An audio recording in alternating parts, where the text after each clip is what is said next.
This week on Report on Conditions, we respond to a vegetation fire in Menifee. Firefighters battle a vehicle fire in Cabazon. And we put ladders up at a 3-alarm commercial structure fire in Moreno Valley. And finally, we honor those who sacrificed all on the 20th anniversary of 9/11.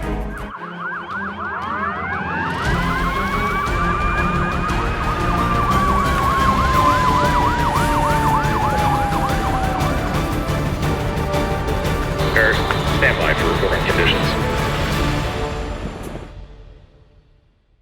Welcome to this week's edition of CAL FIRE Riverside County Fire Department's Report on Conditions. I'm Rob Rosine. Please be sure to like, subscribe, and click the bell to be notified when we upload new episodes and other exciting stories. Over the last 2 weeks, from August 30th through September 12th, 2021, our firefighters remained busy as they responded to 7,479 incidents. Of these incidents, 739 were fire calls, and 6,335 were medical emergencies. Let's take a look at a few highlighted incidents from the last couple weeks. Our first incident occurred on Saturday, September 4th, near the intersection of Domnegoni Expressway and Briggs Road in Menifee. A wildland fire was reported about 11:28 a.m., prompting the dispatch of multiple air and ground resources. Due to the swift and coordinated effort, the fire was held to just 27 acres. No injuries were reported to fire personnel or civilians. The cause of the fire is under investigation. Our next incident takes us to Cabazon, where a vehicle fire was reported on Sunday, September 5th at 4:54 p.m. Firefighters arrived on Interstate 10 at the westbound Whitewater Rest Area and reported a Jeep fully involved with fire.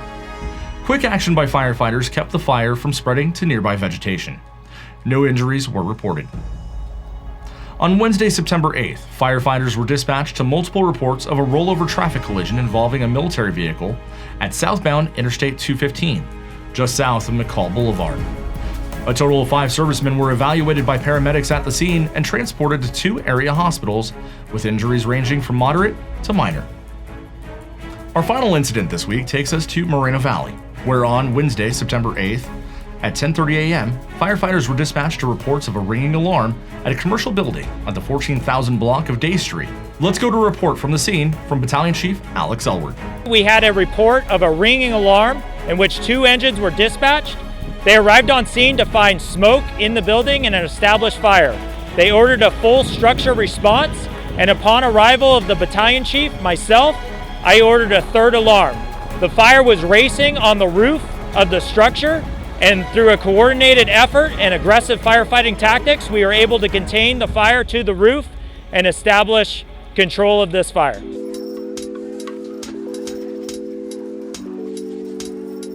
As we continue through September's National Preparedness Month, this week we would like to share some information about wildfire safety from our partners at ready.gov. When the fire starts, the flames spread, and things start burning to the ground, you'll ask yourself, how prepared or unprepared are you?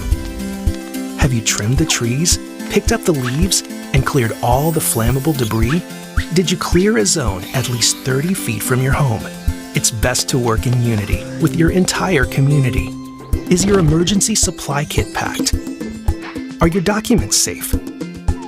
Does your family have a plan and know what to do?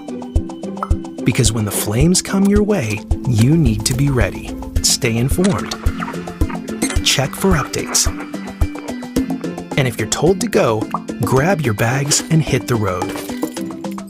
Don't dilly-dally or waste any time. Your life could be on the line. Now, if the fire gets near, try not to panic. Do not be frantic. Go as low as you can, covering your mouth and nose.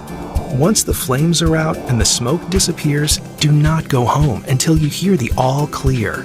When it's time to clean up, put on some gloves, a mask, and long sleeves. It's a good idea, most definitely. So before the fire starts, the flames spread, and things start burning to the ground, get prepared. Make a plan. Practice what you know, because a wildfire can happen anytime, anywhere, even close to home. Get started today. Go to ready.gov/prepare.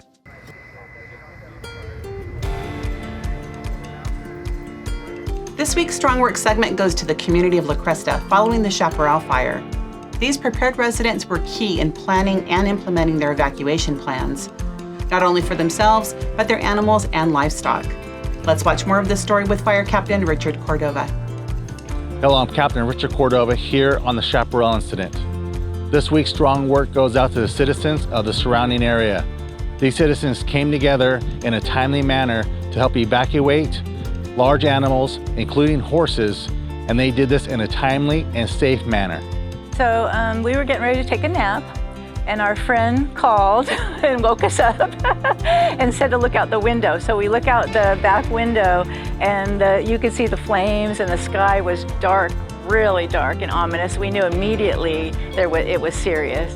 We panicked, of course, and just started running around. I couldn't find anything on the internet, but clearly there was a big problem. So we just, got a little frantic and then calmed down, and we knew we had the horse trailer hooked up. The difficult thing is to try to figure out on your own which direction the fire is going. We have very few ways out. The only paved road that can take a horse trailer is Tanaha, and we have two other options, but really not set up for horse trailers. So we have to act pretty quick. Lieutenant James Huffman with the Riverside County Department of Animal Services.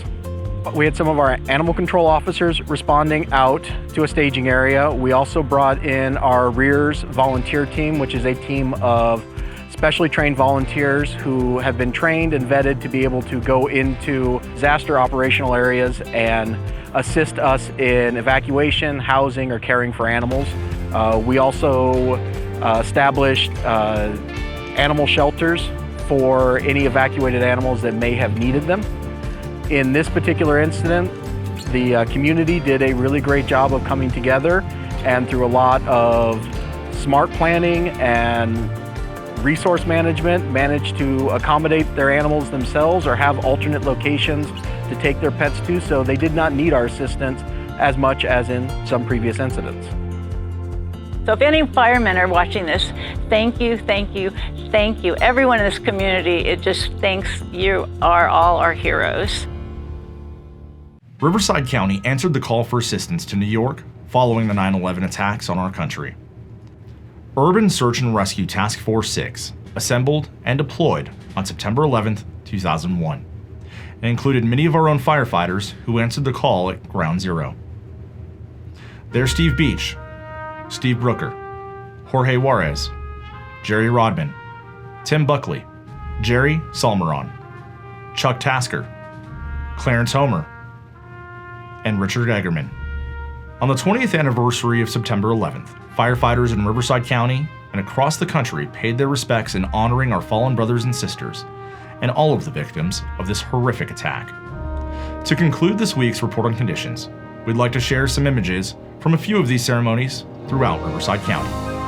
We will never forget.